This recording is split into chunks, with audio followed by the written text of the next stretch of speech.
Hi, everybody. Good evening. It is Monday, April 21st, 2025. I'm Nate Eaton coming to you live from Phoenix. I'm actually in Chandler tonight, moved to Chandler, and hope you all had a wonderful Easter weekend. What a day today in Lori Vallow Daybell's trial. We are nearing the end, and we are on Verdict Watch. Verdict Watch 2025. When will we get the verdict? We will see. And I'd love to know your thoughts, your predictions on when the jury will bring back a verdict and what you think that verdict will be. We're going to break down everything that happened today. We're starting a minute early. Look at that. I better fill the time for 1 minute. Normally I'm late. I'm like pushing right up until the deadline, but here we are. And I just want to say, for those of you watching on Meetin' the Eatons, that's our family YouTube channel. Welcome to you. Thank you for watching. Erica is on there on the comments tonight, chatting. So if you're on Meetin' the Eatons, thank you. And if you're on East Idaho News, Peggy is collecting your questions, your comments, your thoughts, and please let us know where you're watching from. We will have that for you little bit later on in the program as far as some of your shout outs. But why don't we go ahead and get started? Back after the weekend, we started today. Well, let me tell you a little bit about last night. I got in really late into Phoenix. I got in around 12:30, and I drove to the hotel, and I stayed at a hotel right across from the courthouse. There's a residence inn that's right there, and last night I decided to go for a walk just to see if anybody was at the courthouse, because do you remember with Lori Vallow's sentencing in Idaho, people camped out on the lawn. We got there the night before. It was a Sunday night. I got there around 2 in the afternoon. People were already there lining up to camp out. I paid a kid to wait in line for me while I went to a hotel and slept. Thank you, Bridger, for that, by the way. And we ended up, I just wanted to be sure no one was camped out at the courthouse. This was the picture at midnight last night, 12 o'clock. I went on a little walk and nobody was there camped out. Went back to the hotel, was on the 19th floor, looked out my window when I woke up this morning at 5. Can you see those people? There's about 6 of them. And I'm like, oh, great, they're starting to line up. Well, there's 15 media seats and there's 40 or so public seats, and you don't want to miss the verdict. And I didn't want to miss today with closing arguments. So I'm like, okay, I better get down. Then I went and got out of the shower, and the line had grown a little bit, and then it grew a lot. So you can see, I'll show you. The media group are up here. The public group is here, and then there's TV stations doing live shots down here. Here is the door. So I'm like, I better get down there. And so I went down, and I ended up getting there around 6:30. I talked about it this morning on my live on my way down that anyway, I got there at 6:30 and then waited. We did a lot of waiting today. The courthouse opened at 7:30. We got upstairs in our seats outside in the waiting area, and it was full. There were a lot of people there. I would say this was probably the busiest day we've had so far, or at least maybe there was 1 or 2 days the first week of the trial, but there were a lot of people here. A lot of people from Idaho, a lot of people from Utah, people that drove in, flew in, and I'll show some pictures in a little bit later on of many of you with your shirts on. Shout out to my old college classmate, Karen, who ended up becoming a professor after she graduated. She came from Idaho, and she just started following this case like 2 or 3 weeks ago. She had heard about it, but wasn't really into it, and then had a friend that's like, you need to go watch. And so she's binge watched everything the past 2 weeks, and she really wanted to come and see what it was like to be in there. And so she came to the courthouse today and got to listen for the first time and see what it was all about, and share her thoughts about. She shared her thoughts with me. Coming up tonight, we're going to have Sheriff Ron Ball. Recorded a quick interview with him. He came from Rexburg today to be in the courtroom. Also, a woman who was in the same LDS congregation, the same ward as Lori and Charles and JJ and Tylee. She came today and saw Lori in face-to-face for the first time. I grabbed a quick interview with her, so I'll play that for you soon. The day started once we got into the courtroom.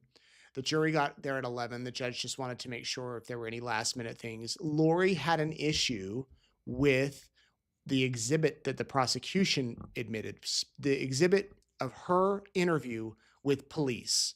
You remember the prosecution did not play the entire thing. They just played snippets. but they admitted most of it. What they didn't admit as part of their exhibit was everything that was hearsay. So everything Lori repeating what Tylee said or what Alex said, they had to cut all that out. They admitted the rest of the interview, but Lori was confused or just had questions about she wanted the entire thing admitted. She wanted the jury to listen to the entire thing. Well, the judge told her, why didn't basically you this could have come up on cross-examination with the detective. It's a little late to be bringing this up now when you're about to rest and the jury is about to take the case. Here's a little bit of the back and forth with her and the judge and Trina K kind of explaining what was admitted as evidence. So it came to my attention this weekend that the exhibit number 286 that the state put into evidence that Detective Inkland testified to was the full interview is only about 21 minutes long, and the actual interview is about 55 minutes long. Remind me, what's 286? Is whose interview? It's my interview, I guess, with Detective Inkland. I think that's been redacted because the full interview wouldn't be admitted into evidence for the jury to review. Is that correct? Correct. All right. So is it just the snippets that were played all together? It should just be the parts that were played in court. Is that correct? Yes, I mean, they're all connected. But All right. the state redacted out the beginning, the end discussions of Tylee. That would be hearsay or not. Right. So did you have a question about that? Yes. So is it just the snippets all put together, or is it the interview for the first 21 minutes? I think it's just the snippets that were played in court that are put together as one exhibit. There's connectors between all of it, but it does not include any of the beginning or the end of the interview. Right, portions have been redacted out. Yes, But it's just more or less what was played in during testimony. correct. Does that answer your question? Kind of, but Detective Inkland testified that it was the full interview. So what does that mean if she testified that it was the full interview? I don't know. It's something you could have cross-examined her on, but now it's probably too late. If you wanted clarification on that. But the jury is going to know it's redacted, and they get the redacted exhibits instruction as part of the instructions. So either side can point that out to the jury that it's redacted. So does that make sense? She was confused about the whole thing being played versus the redacted parts versus what was played in court. It can be a little confusing whether her whole thing was admitted, but they couldn't admit the whole thing because there was hearsay in there. So they took out all the hearsay, and then whatever was left, they took clips of that. But that whole thing after the redaction, the jury can listen to. And we'll get to in a moment, Lori encouraging them to listen to her entire interview, to hear what she had to say that day, and to judge her appearance and how she was acting on that day. After that, the jury came in and the judge read a lot of instructions for like 40 minutes. Pages and pages of instructions. The jurors followed along. I'm not going to go through any of that. I did tweet about it and posted updates about it as we went, but that's kind of what that was his instruction to the jury. And then we broke for lunch. And then after lunch, Trina K had her closing argument. Here is how much time was spent. We went back, we calculated, rough estimate within a minute or two. Trina K's closing argument was 1 hour and 40 minutes. Lori Vallow Daybell's was 16 minutes. Trina K then had a rebuttal for 8 minutes. So all in all, Trina K spoke for 1 hour 48. Lori spoke for 16. There was a PowerPoint presentation that Trina K presented, and I'm going to be honest, it was so hard to hear her in that courtroom. And I gotta tell you, I have spoken with public speaking classes before, and the number one thing is if they can't hear you, they're not going to get your message. Now, I assume the jurors heard her. I hope they heard her, and on the video you can hear much clearer. In the courtroom, and I know we're not the target audience here, but it was very hard to hear her. Lori went up and spoke in the mic, and on the rebuttal, you could hear Trina K. So I apologize to those of you that say you can't hear. That is one thing in the Idaho trials. Judge Boyce was consistently saying, turn your mics on, talk into the microphone. So it was nice to go back and listen after the fact, but I still had to up the volume. Anyway, that's a side note here. Lori Vallow watched on as Trina K gave her closing statement, and she took notes. Lori Vallow, Daybell took notes. And Trina K made several points throughout her closing arguments. She talked about Chad. She talked about money. She talked about the insurance. She talked about the bat. She went through, honestly, witness by witness, and not every single one, but basically said her friend testified of this, about being like Nephi, of not having to repent, of being in a celestial state or transforming into a celestial state. She really kind of took the whole case and put it in this package that was a minute or an hour 40. Here's how she began her closing argument. July 18th of 2019, just 7 days after this defendant and her co-conspirator, Alex Cox, shot and killed Charles. This defendant texted her soon-to-be next husband, Chad Daybell, about Charles's life insurance policy. Her words tell us that she was involved in this killing. Her actions and her words of texting Chad Daybell tell us the motives behind this murder: Chad and money. The morning of that 18th of July, Lori Vallow texted Chad and said, quote, "I just got the letter from the insurance company saying that I am not the beneficiary. It's a spear through my heart. Who do you think he changed it to?" Later that day, after she spoke with the life insurance company, he sent Chad another text. Quote, "So I talked to the insurance company. He changed it in March. Probably it was Ned before we got rid of him." Lori Vallow's words 7 days after Charles was shot and killed tells us that we was her and Alex killing Charles. Why? For that money. But Lori Vallow's plan to kill Charles wasn't just known by her lover, Chad Daybell, and her accomplice and co-conspirator, Alex Cox. It was also known by her brother, Adam. Adam told us that he knew about Lori's beliefs. He knew what she had been saying about Charles's concerns for himself. And he told us that he knew about this plan for an intervention, to talk to a stakeholder. That morning of July 11th, when Charles arrived at Lori's house, as she knew he would, he texted Adam and said, "Al is here." Adam texted back, "They are planning something." Trina K went on to lay out the timeline and presented the timeline for the jurors to see once again several parts of the timeline, from starting a few days before the shooting up until the day of the shooting. She talked about Lori leaving to go to Walgreens. Many of you have emailed me and messaged me and talked about the fact that Lori was wearing shoes when she walked in that Walgreens, yet she told the jurors earlier on that she needed to stop and get shoes because she didn't have any because her feet were hot. The prosecution pointed that out in the closing arguments. The prosecution pointed out that they didn't call 911 for 47 minutes as Charles lay on the floor. The prosecution pointed out that Alex was needed to stand by his sister and be like Nephi. We'll play that clip in just a minute.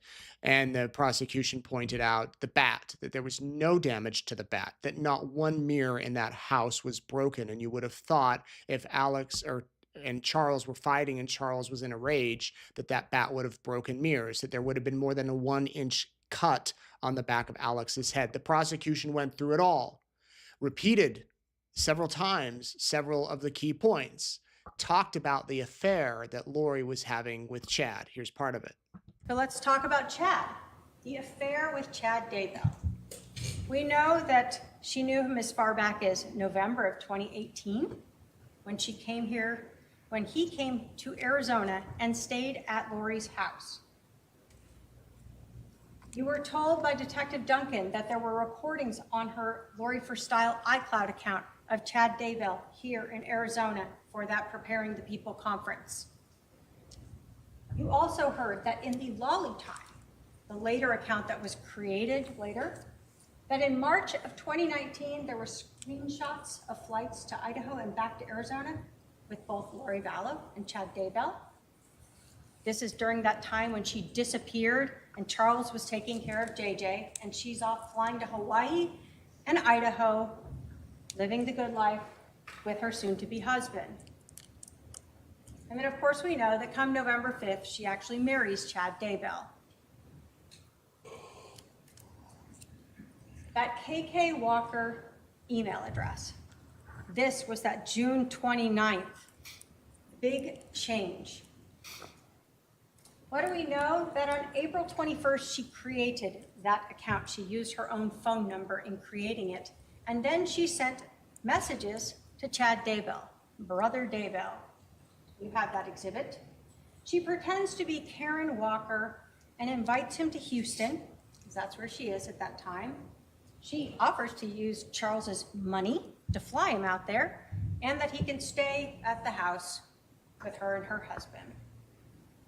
In June of 2019, we see that Lori again uses that same account, but this time she pretends to be Charles and invites Chad out to Arizona to help him with a book. And again, in Exhibit 289, you have those letters.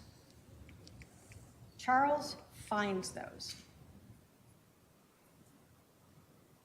and he lets everyone know he did.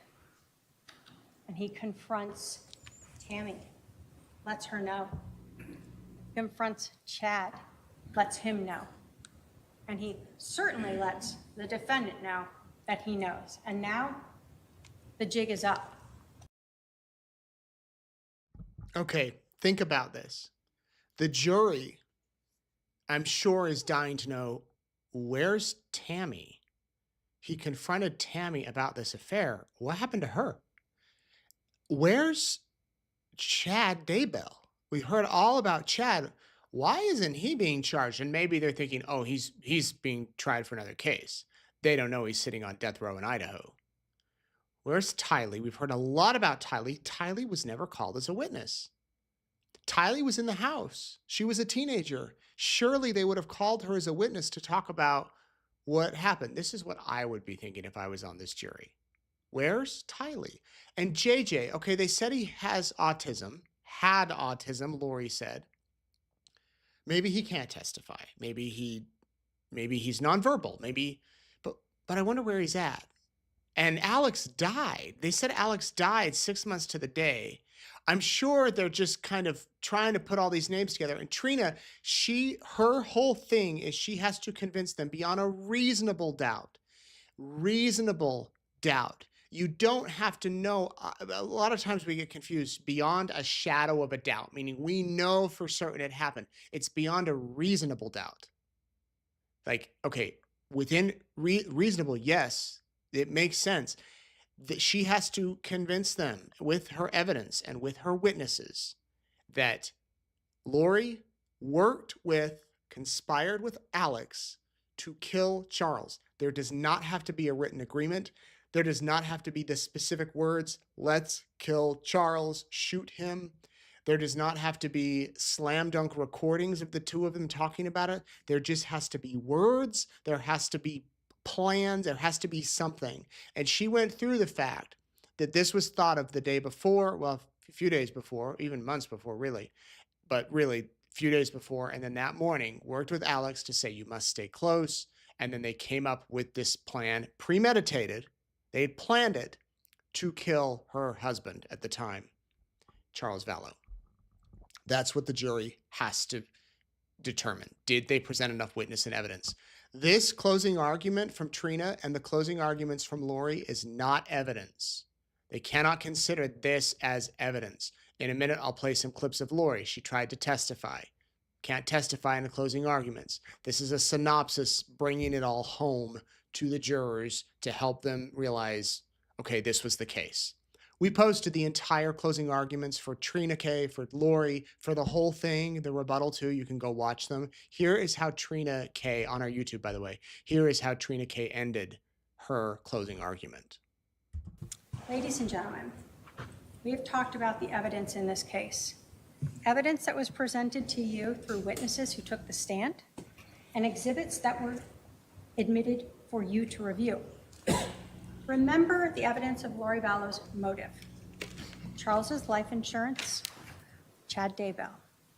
Remember Lori Vallow's own words of wanting to get rid of Charles, of drugging him, her acceptance of her brother's statements that he wanted to kill Charles, how she used Melanie and Summer to plan her mission and ensure that Charles didn't have help from Brandon or Zach or Adam. Her words to Alex about it all coming to a head, that he had to stay near her and they would be like Nephi, justified in killing Charles. And finally, her words to Chad Daybell on July 18th, confessing to the killing when she said Charles had changed the life insurance before we got rid of him. Look at her actions and demeanor, having her brother come over on the 10th to her house with a loaded .45 caliber handgun, creating the one and only reason why Charles stayed inside the house, why he didn't just take JJ to school. The 12 minutes that Charles is at the house before Lori leaves in the car, the 47 minutes after that before they call 911, her demeanor when she comes back, not caring that anyone has been hurt, her demeanor on the body-worn camera, during her interview, what you heard about during the drive. Think about her credibility, how she cried for you in her opening statement. You certainly didn't see her cry on that body camera footage.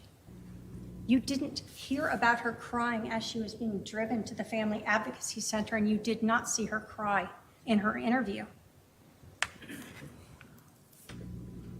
Finally, think about the physical evidence that proves that Lori and Alex staged this scene, that Charles was never in possession of that bat when he was shot by Alex or either of the shots, that instead he was executed that day for this defendant's benefit. The physical evidence disproves beyond a reasonable doubt that Lori Vallow and Alex Cox were justified under the law in killing Charles. The jury instructions tell you to use reason, common sense, and experience. Charles Vallow is dead today because this defendant and her brother Alex Cox conspired to kill him. They planned it out, and they had their weapons, and they orchestrated a way to ensure that Charles was back in the house where he was shot and killed for money and Chad Daybell. The evidence proves to you that Lori Vallow Daybell is guilty of conspiracy to commit first-degree murder, and the state asks you to hold her accountable and find her guilty. Thank you. Okay, that was the end of Trina's closing argument. I say the end. I played you like 4 minutes total, and again, there's a lot there. So go back, listen, give me your thoughts. After that, there was a break. The judge told her we got to take a stretch break for 15 minutes, and then it was Lori Vallow Daybell's turn. I'd love to know your thoughts, by the way, on both of these closing arguments. I'll read some in a little bit, or share some of the expression that we heard at the courthouse after the fact, after it happened. But Lori Vallow Daybell was ready to talk, ready to share her closing argument after the break. Here is how she began. Ladies and gentlemen of the jury, the state of Arizona has the 100% burden of proving that I committed a crime, a grievous crime, conspiracy to commit premeditated murder of my husband, Charles Vallow. The state has the burden of proving to you that this event was not self-defense. In your jury instruction under the instruction, use of force and crime prevention, the last line reads, if the state fails to carry this burden, then you must find the defendant not guilty. In the law, under your jury instruction titled Justification for Defense of a Third Party, the last line reads, if the state fails to carry this burden, you must find the defendant not guilty. Under your jury instruction titled Justification for Self-Defense, the last line reads, if the state fails to carry this burden, you must find the defendant not guilty. In your jury instruction, under presumption of innocence, it states, the law does not require the defendant to prove innocence. Every defendant is presumed by law to be innocent. Under the burden of proof, it explains that the state's burden is this. Proof beyond a reasonable doubt is proof that leaves you firmly convinced of the defendant's guilt. If, on the other hand, you think there's a real possibility that he is not guilty, you must give him the benefit of the doubt and find him not guilty.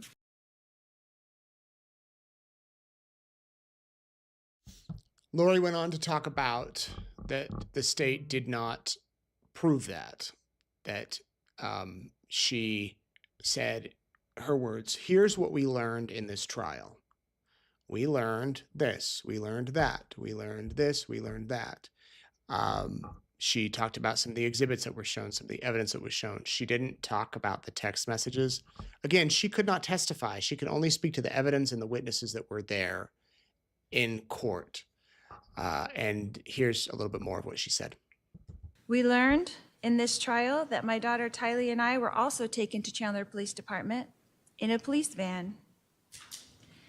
We heard from Detective Inkland's testimony that her goal was to make small talk with us. And The jury will determine what the testimony did or did not show. Go ahead. that her goal was to make the small talk with us and all the way to the station so she could speak with us separately before we would talk about what actually happened. We learned that all three of us were separated and taken to 3 interview rooms where we each told police of the events of the day, each from our own perspectives, and answered all questions asked of us. We saw snippets of that interview in the trial here. The state did not show you the entire interview. Most of my police interview is admitted, though, into evidence in this exhibit. It's number 286. And I would encourage you to watch that entire interview when you start your deliberations. It is important. It is important for you to determine for yourselves my demeanor and not listen to anyone else. You can see it with your own eyes and hear it with your own ears. We heard from several witnesses that because this event was almost 6 years ago, that their memories of the events and statements were probably better back then. Well, my police interview happened that very morning, and I told the police the events from my perspective at that time. It is admitted into evidence and will answer many of your questions. You did not see Tylee's interview, but we did learn from Detective Inkland that she did an interview that morning as well. You did not see Alex's interview, but we learned that Alex was interviewed that morning by Detective Moffett, the original case agent, whom we did not hear from in this trial. The state chose not to show you those interviews or let you listen to the 911 call. The jury shall disregard that last statement. Okay, the jury can only consider what was admitted into evidence. We learned in this trial from Officer Kautheim's testimony that Alex was injured on the back of his head with a bump and, according to his testimony, a 1-inch laceration. We did not see those pictures documenting that injury as well. We learned in this trial that we did not know, the 3 of us, that our interviews were being recorded. Lori went on to blame the police in a way that they didn't document that when Alex did the walkthrough of the house with the detectives that the body camera was not working. I wish it would have been working. That would have been awesome to see. And she got really fired up about Nephi. And Trina K talked about this several times on during her closing argument about Nephi and the fact that Lori wanted to be like Nephi, and the Nephi, of course, was a prophet in the Book of Mormon. Adam testified of this. We've talked about it in the past. He was commanded by the Spirit, by God, to kill a wicked man, and he did that. And Lori had compared herself and Alex to Nephi. And here, Lori seemed to, in my opinion, the most passionate, talking about Nephi and the prosecution bringing Nephi into this trial. Here's what she said. A 2-minute period changed our lives forever. How are you supposed to choose between 3 people you love? Your husband, your daughter, your brother? All right, hold on. All right, I'll caution the defendant not to testify about things that were not entered into evidence.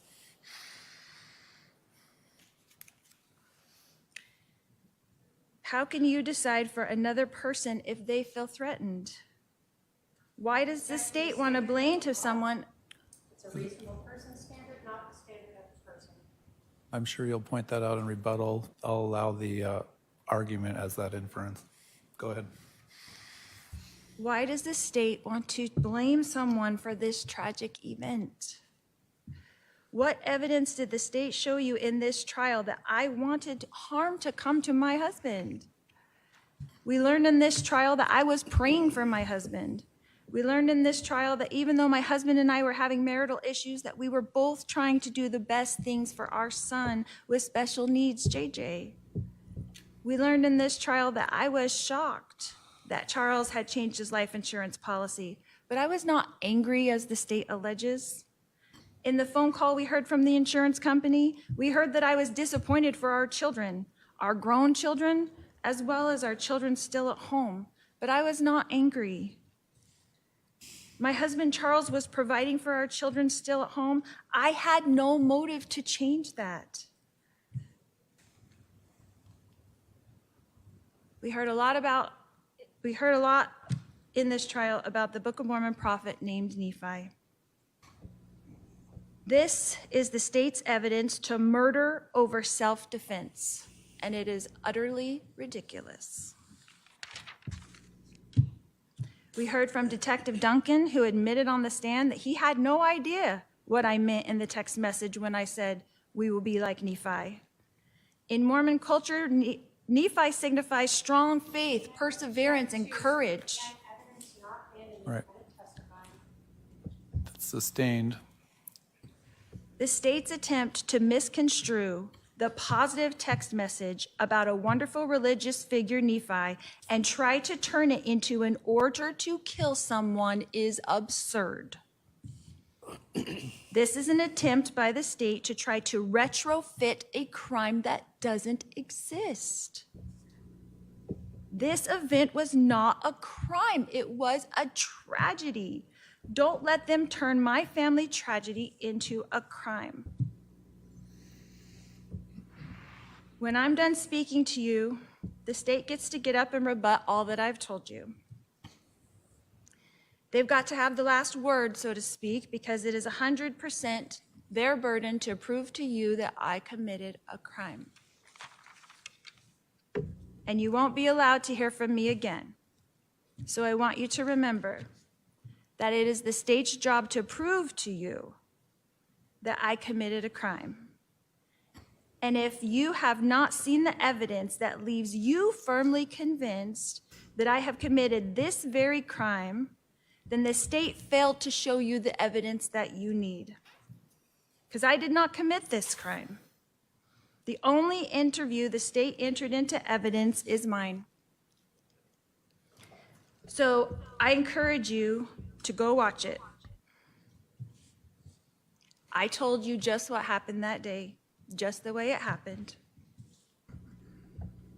The state put forth a bunch of evidence in this trial in an effort to make you dislike me, to try to attack my character, so that you would just say guilty no matter what evidence they showed you.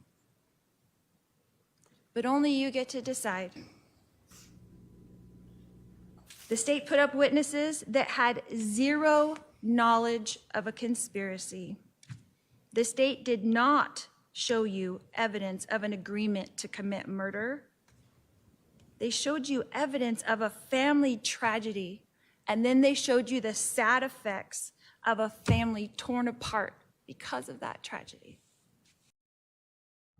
If you remember, that's how Lori began her opening statements 10 days ago, or 2.5 weeks ago, 2 weeks ago today, actually, talking about it was a family tragedy, not a crime.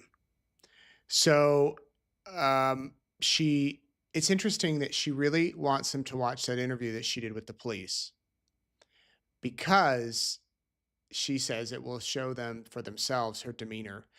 But she didn't take the stand, where she could have written out her questions and answered those questions and cleared a lot of that up. She didn't take the stand because the prosecution would get to question her too. It's interesting that instead she's saying, go listen to that interview. And I think maybe the jury will. I mean, she was asked, and then Trina Kay also said, yeah, go listen to the interview. So after Lori did her closing, again, that was about 14, 15, 16 minutes, Trina Kay got to do a rebuttal. The rebuttal was around 7 minutes. And this is where we saw some fire from Trina Kay. Here's what she said, some of it. The execution of Charles Vallow is not a family tragedy. There is nothing that you can say about shooting a man as he lay on the ground that you can try to construe in any way to make that a family tragedy.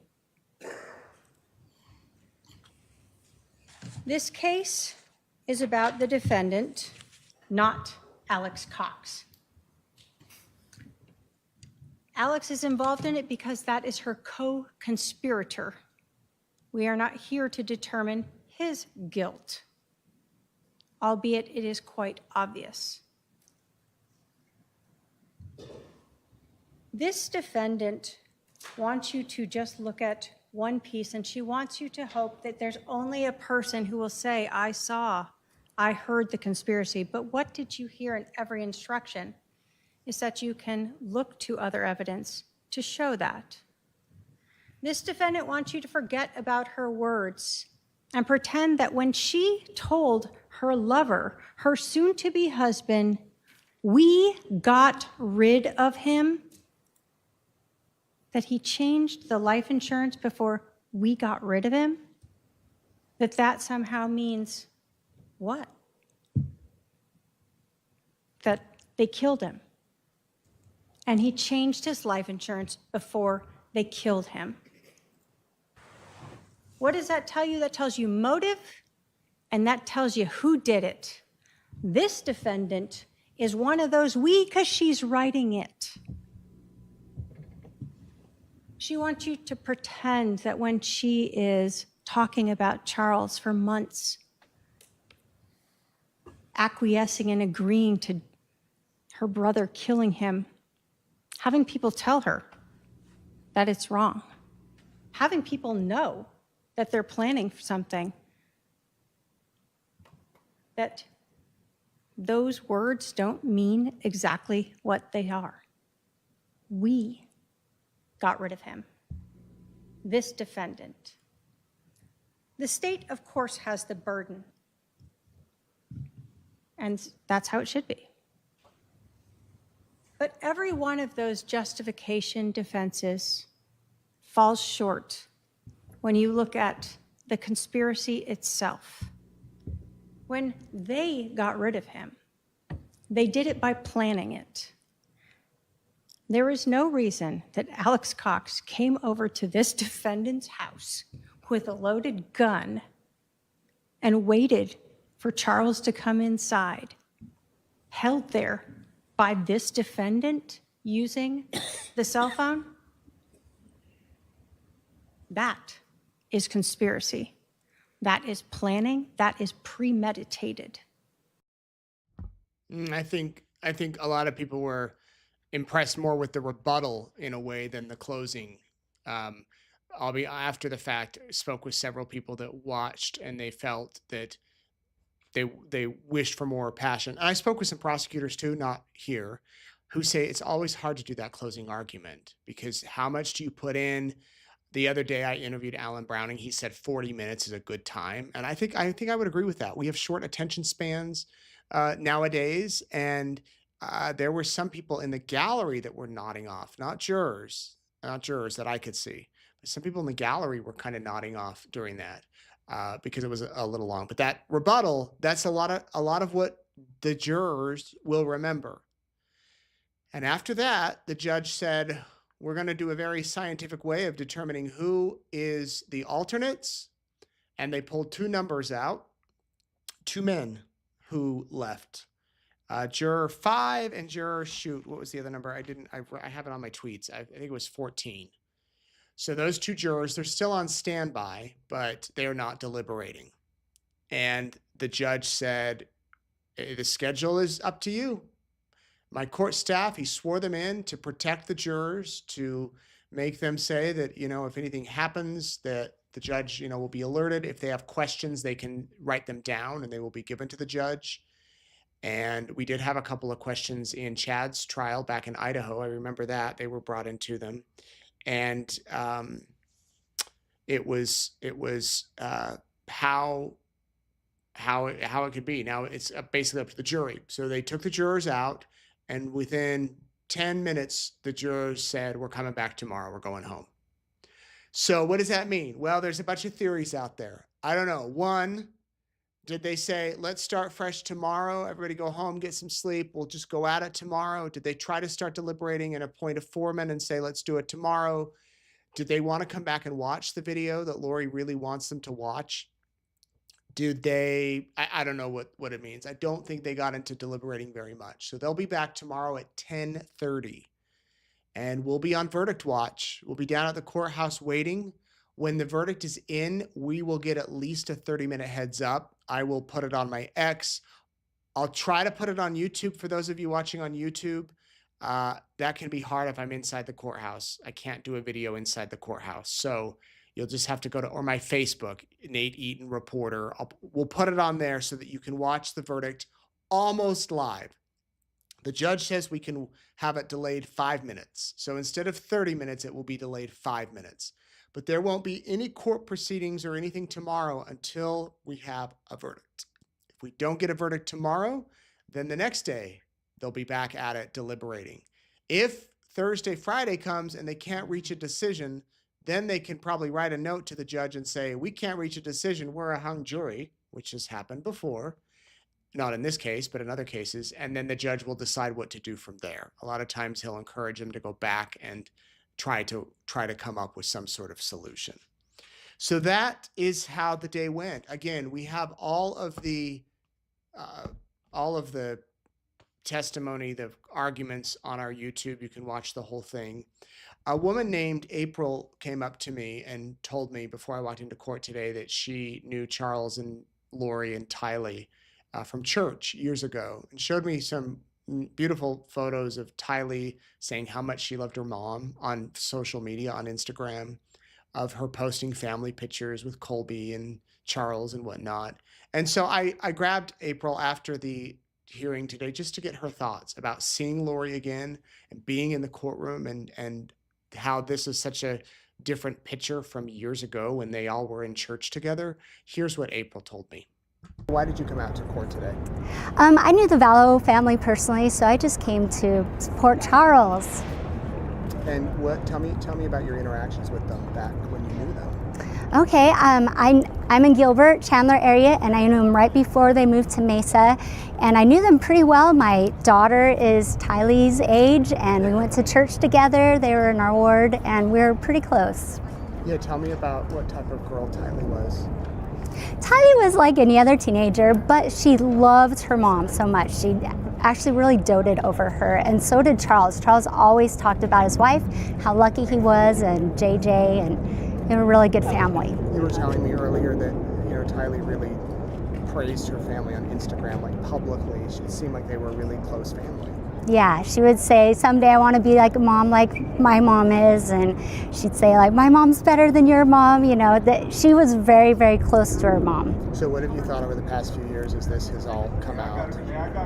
I just can't imagine the last moments of Tylee, how betrayed she must have felt by her mom loving someone and looking up to someone so much, and just all this happening to her. What was it like sitting in the courtroom today hearing Lori, the woman that you used to go to church with? Yeah, she's a manipulator. She's good at it. Yeah. Well, when do you think we'll have a verdict? Any prediction? I'm hoping they'll have a verdict tomorrow. I don't know, it's kind of heartbreaking that the jury doesn't know the full story. You know, this is just an isolated incident to them, and Lori knows how to put on a show. So I hope that, you know, justice is served. Anything you want to add? I just love you guys. I love Kay. I love you all, and I support you. Very good. Thank you to April for chatting with me. One of the things that was mentioned kind of outside of the presence of the jury today is the judge asked the prosecutor if they plan to present aggravators for sentencing, assuming Lori is found guilty. And Trina Kay said yes. What that means is that you can present witnesses or you can just argue that, at least this is my understanding, and I don't quite understand how everything works in Arizona court, but from my brief research this afternoon and consulting with a few people, if she's found guilty, then the state will argue what they believe the punishment should be. And Trina Kay, it sounds like, will argue that there were aggravating factors in this crime, and because of that, she likely will argue for life in prison. Sometimes the state just might argue just a normal punishment. And it sounds like the judge, maybe she could call witnesses. So many of you have messaged me about that. I'm going to do a little bit more research into that, what all that means. But I know that came up today, and that was interesting. In Idaho, we heard there was the whole penalty phase in Chad's case because he got the death penalty. In the death penalty phase, the prosecution can call witnesses and the defense can call witnesses. One argues that he should get death. One argues that he should not. Chad didn't present any mitigation in his defense for that portion of his trial. But the prosecution had several people go up on the stand and they read their victim impact statements. And that could be what happens when Lori is sentenced here. It's possible that Brandon could read a victim impact statement. Maybe Kay, very much so Kay, Colby, people, that have been closely affected by it could. A guy who has been closely affected by all of this is Sheriff Ron Ball from Madison County. He was working for the Rexburg Police Department when all of this broke in the detective unit. And now he has since run for sheriff and was elected sheriff. And now he is the county sheriff in Madison County. He happened to come down here today and he decided he was going to come to court with his wife. I caught up with him after. Here are his thoughts. Sheriff, you're here in Arizona. What brought you down here? Well, I originally come down for some business, some sheriff office related business, and we were here and heard they were going to have closing arguments today, so we decided to stay and watch them. And what do you think? I think it's the way I expected it to go. I think that Lori was way outclassed by a prosecutor who was extremely experienced. Lori struggled, and so I think the verdict shouldn't shock anybody. I believe the jury's going to come back with a guilty verdict. What did it feel like hearing Lori talk? Because you've waited years to hear her talk and say something. What was it like? It's the same old Lori. It's the same Lori I met with 6 years ago. And Lori just wants to dictate what she wants everybody to hear. And I was surprised by her comments in court and trying to put blame elsewhere. She's done that the whole time. Were you surprised she didn't take the stand? No. I wasn't surprised that she didn't take the stand because she'd get put in a corner by the prosecutor here. And she can't have that, because then, you know, everybody will know that she's lying, because she can't answer questions that Trina would put to her. So I'm not that surprised that she didn't take the stand. I wish she would have, but I'm not surprised that she didn't. Kind of wild looking back, knowing it's been 5-6 years, and you're here, and Nate Duncan's here, and these guys that you didn't know 6 years ago, things are finally kind of wrapping up. Yeah, it has been quite a trip for, I think, all the investigators involved. Everybody from Idaho, Utah, clear down to Arizona. We've all developed relationships with each other, and we continue to have those relationships. We text each other, we talk to each other, and I mean, we all share something that's kind of unique, that's probably not shared by law enforcement too often. Just a large group of guys come together for one great goal, and to get that conviction, you know, it keeps this group tight, and we've made a friendship, and I think we'll have that friendship for a long time going forward. What's it like when you show up here and there's 100 people trying to get in the courtroom, and I'm sure when you walk around Rexburg, do people want to talk to you about this case? Yeah, I mean, and I don't mind talking about it. Yeah, now that the trial's all over in Idaho, we can, myself and the other officers that were involved, we can open up and talk about this case. When I get here and I see the courtroom filled, or all these people out in the hallway, I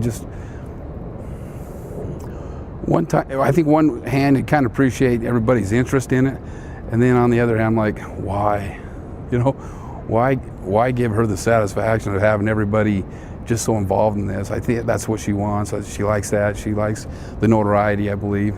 You know, she's, but it's, you know, it's coming to an end, and that'll be nice to have for everybody, especially the victims in this case, the victims and the officers who spent so much of their lives, you know, seeking justice. So it'd be nice to have over.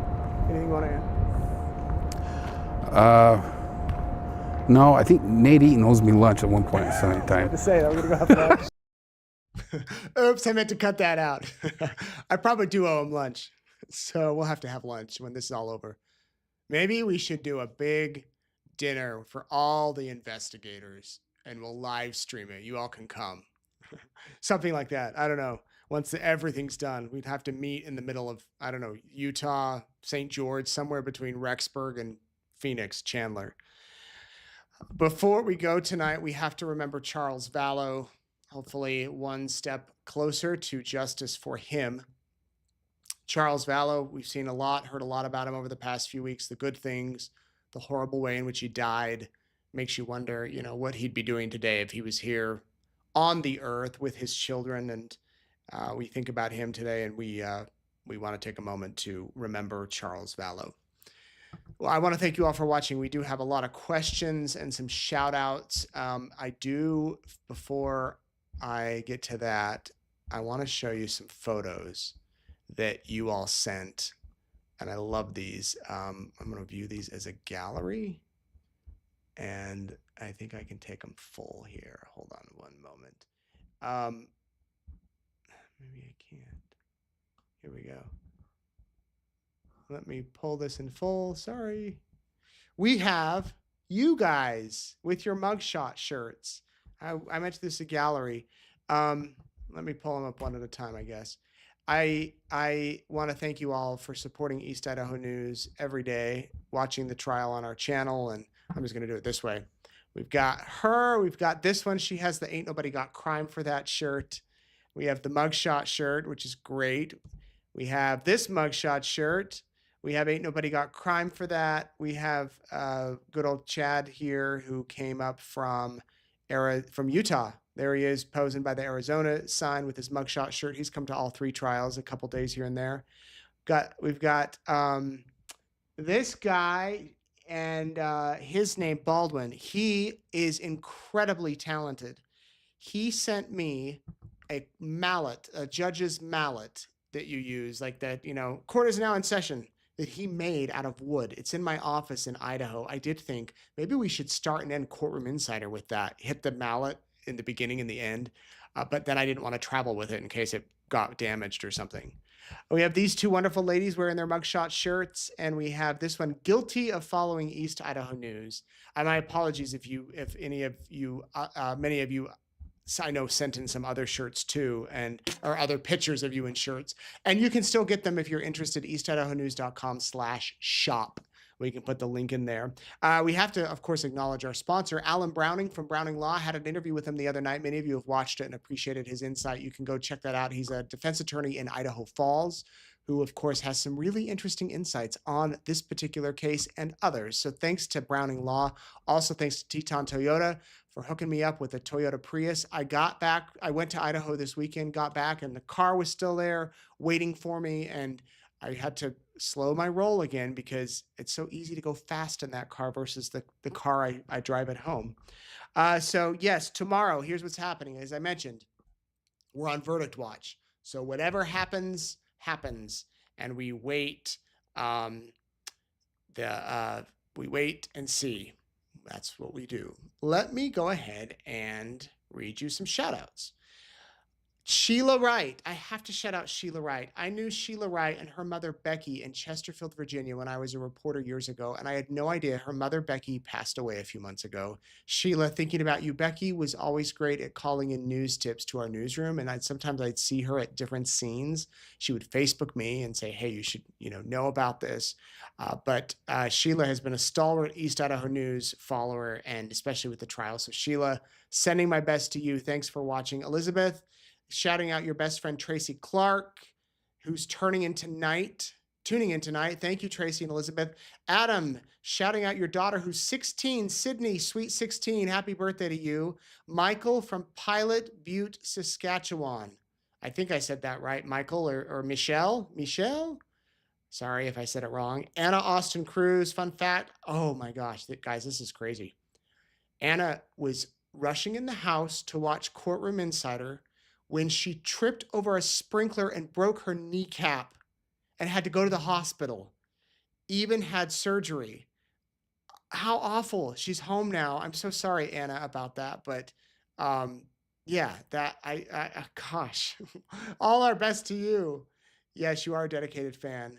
Natalie, studying criminology at West Virginia University. Your dad says hello, Leo. Thank you. Danny Riley, Taisha, Ty, I met you the other day. Ty Bond. Taishia, got it right. Kim Rose, Grandma Kim, we know you. Walked into church yesterday for Easter services, and she came over with, she passed over Reese's eggs. Perfect, Kim, thank you. Trish Anderson, Nancy Fish, Eldon Hancock, Noelle Marroquin, Alyssa Smith out of Missoula, Montana, who's been here for every episode of Courtroom Insider. Amazing. Janet from Indiana and her daughter, who oh yes, Janet. I met you. I met Janet. I met your daughter today. She had just come from the doctor. So Janet, hi to you. Thank you for watching. And Air Mac from Greece. Amazing. Greece, Ireland, Spanish Fork, Utah, Pocatello, Idaho, Finland, and Kodiak, Alaska. Awesome. Thank you all so much for watching. We got a couple questions here. Natalie, does the jury go home or are they sequestered somewhere? Nope, they went home. They're at home right now, having dinner with their families. They'll be back tomorrow at 10:30. They won't sequester them, and we'll see what their families have to say. Nate, will you be interviewing the jurors? Yes, I would love to do that, and I hope to interview them. From what I've heard, tomorrow, if they have a verdict tomorrow, that they may be asked, do you want to talk to the media? And then they'll bring them outside to a media staging point, and then they can talk there. So we'll see. I'd love to do some one-on-one interviews too. That would be awesome too. If any of you know the jurors, and I'll try to track them down too when we're done. Kathy and David says, given that Kathy and David, those are my in-laws' my in-laws, shout out to them, Kathy and David. I don't think this is them asking the question because they say, we're rather new to this case. Did the pool party get brought up? No, not in the trial. Wait, yes. One witness did. I don't remember who, but they said they recall hearing something about a pool party. One of the police officers. That was the extent of it, though. So it did come up. If the video interview is for appellate purposes, how can the jury listen to it? The video was admitted into evidence by the prosecutor. And it sounds like Lori specifically noted for appellate purposes on the record that they wanted that portion to be reviewed by the appellate attorneys and then just to be flagged. So that's what she said when I want it noted for appellate purposes that should be looked at. Lori Vallow isn't wearing makeup, jewelry, or nail polish. She is wearing a hairband as a wedding ring and prison-issued glasses. I wonder if the jurors would notice. Tell us about it, Nate. Well, you notice what I noticed. She does have that hairband on her finger is her ring finger. And I don't know if they'll know that it's jail-issued glasses, but I think that they will realize that maybe something. I mean, maybe they don't know she's in jail. Because she's always sitting at the table when they're brought in, and they leave before she leaves. She goes out a separate secure door, and there's a deputy sitting near her. So I don't know what the extent of their knowledge is, but that I'm sure that they've thought about that perhaps. Will the verdict be on a 30-minute delay? No, 5 minutes. Woohoo! Someone whispered no in the video feed when Juror 5 was released. Can you tell us why? Juror 5, I don't know who whispered no. That's crazy that the mics are picking these things up. There were a lot of people who sighed when Juror 5 was released. Juror 5 is an older man, beard, took a lot of notes, really into it, and he was released. So I think that's why. I think a lot of people really, I don't know, felt a bond to that juror. They could tell he was really paying attention. Jamie W., was there any reaction from Lori during the closing by Trina? Full disclosure, I couldn't quite see Lori. I was seated directly behind her, and there were 4 rows of people in front of me, but I did kind of look. She was taking notes. I'm sure she was nodding her head like this. She has a tendency to do that. I don't know the extent, though, of her disagreement. Brandon asks, will Colby or Charles' son, Colin Zach, be able to give victim impact statements if Lori is found guilty? Yes, they should be able to. The Colin Zach have not come, but they should be able to give a statement if they want, or they can write it and have it read or not read. It can just go straight to the judge. What time will the jury be back tomorrow? 10:30. Nate, tell us about your hair gel. What happened this morning? Well, if you must know, I told the story this morning on my video, which I've been doing these informal videos on the way to court, and many of you watch. It seems like we have a different audience, or maybe not. I'm quite enjoying it because it's more in real time, very casual. Maybe after the trial, we'll keep it up. I can drive with you on my way to work. This morning, because I went to Idaho and mixed up in luggage and whatnot, I didn't have any hair gel. So I went down to the hotel lobby. It was early, 6 o'clock. They didn't have any in the store in the hotel, but there's a CVS around the corner. So I go over to CVS in a hurry because I got to get to court. I walk inside, I find the aisle. There's like all this hair gel for $10, and I need like $1 hair gel. I finally get a little tube. It's in the bathroom. A little tube for $3. I go up and check out, and before I'm even thinking, I squirt the gel in my hand at the cash register. I'm self-checkout. I rub it in my hair, and then my hands are filthy sticky. So I say to the employee, do you have a restroom? She says, no, we don't. And I'm thinking, I know you have a bathroom. You just don't let customers use it. So I said, my hands are really sticky. Do you have a sink? She goes, okay. So she types a code in, opens the door, and sure enough, there's 2 bathrooms. But she says, I can't use the bathrooms. I got to use the drinking fountain. So I hit the drinking fountain button, and the water shoots up like 4 feet. Good thing if I had leaned in to get a drink, I would have been drenched. So I'm washing my hands over the drinking fountain, and I get it off. And then I said, do you have a paper towel? And she says, over there. So I have to go get the paper towel. That's the story of the hair gel. The story really is that I'm so forgetful because on Lori's day, on sentencing day in Rexburg, I forgot a belt and socks. I had to stop by Walmart on the way. Amy says they can't use the closing argument as evidence, can they? No, they can't. Just kind of a synopsis of everything. I was quite concerned that Trina mixed up people's names. Thoughts?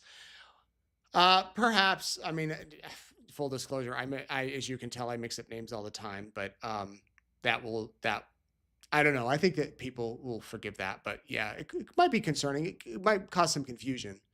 Thank you so much for bringing us the trial live, Diane. Courtroom Insider every night and all your hard work. I have a question about deliberations. When Trina K and the officer read Lori and Chad's text, they skimmed over the texts. But will the jury have access to all the texts between them or only the ones that were read in court? Great question. If all of them were admitted, and I believe they were in many cases, yes, they'll have access to all of them. If they just admitted portions, which some of the cases I think they did, they'll just have those portions. But I think in most cases, the text messages, all of them were admitted. They just didn't take time in the trial to read through each and every one. But yeah, that's a great question. Someone asked about Charles' two children being in the courtroom. No, they have not come at all.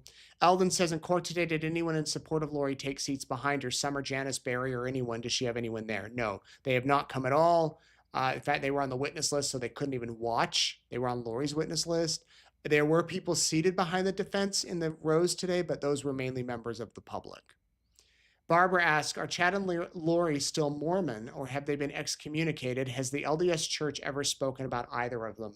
The church has not, as far as I know, ever issued a statement about this.